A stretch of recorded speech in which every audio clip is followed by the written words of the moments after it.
الأيادي البيضاوي. هذه جماهير فريق الوداد تساند الفريق الأحمر.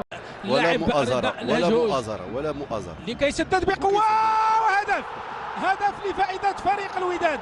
رضا الهجوج كيسدد بقوة وكيعطي الهدف الأول لفائدة فريق الوداد. يعني راه قلت لك الله يحسن عاون في قروش، لأنه غادي يبقى يصد غادي يرتكب خطأ دفاعي كبير جدا في التغطية الجهة اليسرى ديال فريق الجيش. أعطاه هدف لأنه كثرة الأخطاء ربما غيبقى يصمد لها في قروش، ولكن ربما كنت كنتظروا غادي يطيح خطأ وربما غيكون بداية.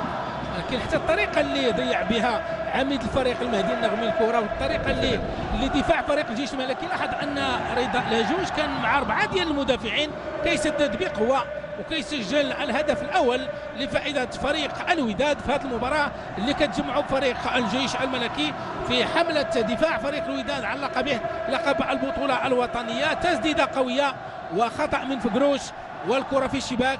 هدف أول لفائدة فريق الوداد الرياضي البيضاوي. نتابعه من مختلف الزوايا.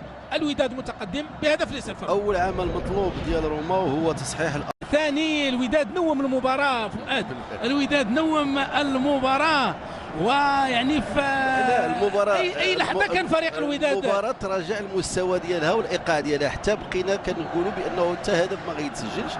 جاء الهدف مباغت، كرة ثابتة، أخطاء دفاعية.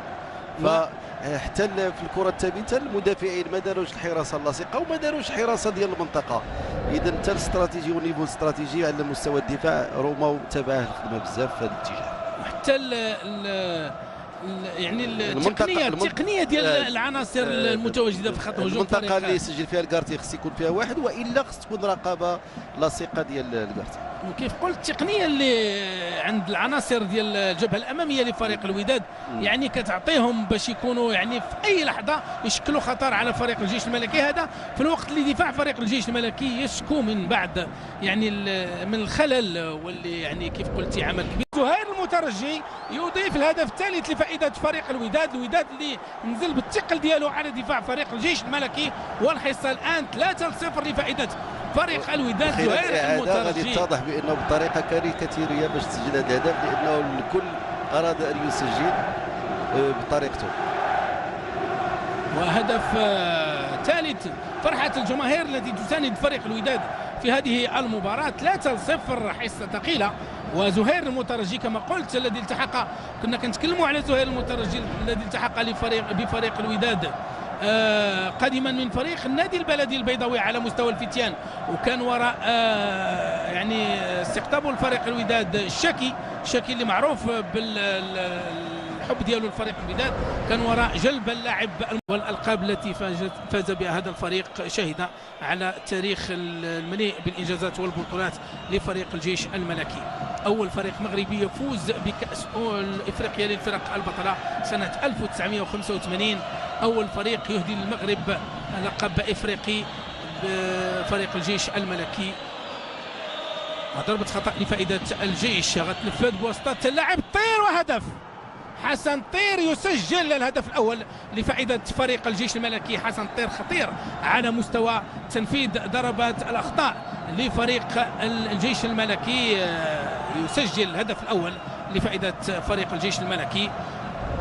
يعني كانت ضربة مركزة لحسن طير استقرت في شباك الحارس زهير العروبي. التنفيذ ديال ضربة الخطأ كان بالفعل بصورة جيدة. معروف على طير انه كيجيد هذه القذافات، سجل اكثر من مرة هنا بصحبة طير. ومرتضى فال كيتمكن من الكرة. حسن طير كيسترجع الكرة. هذه محاولة لفائدة فريق الجيش الملكي، وهدف ثاني. هدف ثاني لفائدة فريق الجيش الملكي. اليوسفي يسجل الهدف الثاني. ولا شيء حسم، لأن هذا الهدف ربما يعطي معطيات أخرى. الجيش الملكي ينتفض في الوقت اللي كان منهزم ب3-0، أصبح الآن منهزم ب3-2. هذه كنت كنتظر توشك أنه يبحث على مهاجم آخر مكان فابريس أونداما، لأنه فابريس أونداما بقى كيقلب على امتلاك الكرة لتضييع الوقت، والمقابلة لم تنتهي بعد. كان على مهاجم اخر يجيد الاختراق، يجيد البحث عن الهدف. ففابريس اونضاما بدا يبحث عن المهارات واستعراض الفنيات اكثر ما يبحث عن الهدف رابع. هدف ثاني في مرمى الوداد. الجيش غادي يندفع لتسجيل هدف التعادل، في الوقت الوداد غادي يحاول هو الاخر لتامين نتيجه بتسجيل هدف رابع. على اي 4 ديال الدقائق او 5 ديال الدقائق بقى غادي نعيشوا من خلال مضاده لفريق الوداد، محاوله مضاده للوداد بواسطه 4-3 غادي يسدد هناك يعني مجموعه من اللاعبين ديال فريق الوداد. المترجي يسدد، وهدف رابع لفائده فريق الوداد. هدف رابع لفائده فريق الوداد في الوقت اللي كان فريق الجيش الملكي يبحث عن هدف تعادل. المترجي كيسجل هدف رابع والهدف الثاني الشخصي له في هذه المباراه. ووضعيه غير سليمه لدفاع فريق الجيش الملكي، 3 ديال المدافعين مقابل 4 ديال المهاجمين ديال الوداد. الوداد منين بحثت عن الهدف بطريقه سليمه وصحيحه تأتى الهدف. نظن انه الوداد ما خصهاش تدخل في متاهات ديال امتلاك الكره بطريقه سلبيه. الجيش الملكي لا يستحق هذا الهدف باكملها، فريق يحترم لعطائه ديال هذا اليوم. كنظن بانه الهفوات الدفاعيه كانت هي السبب ديال الهزيمه ديال الفريق.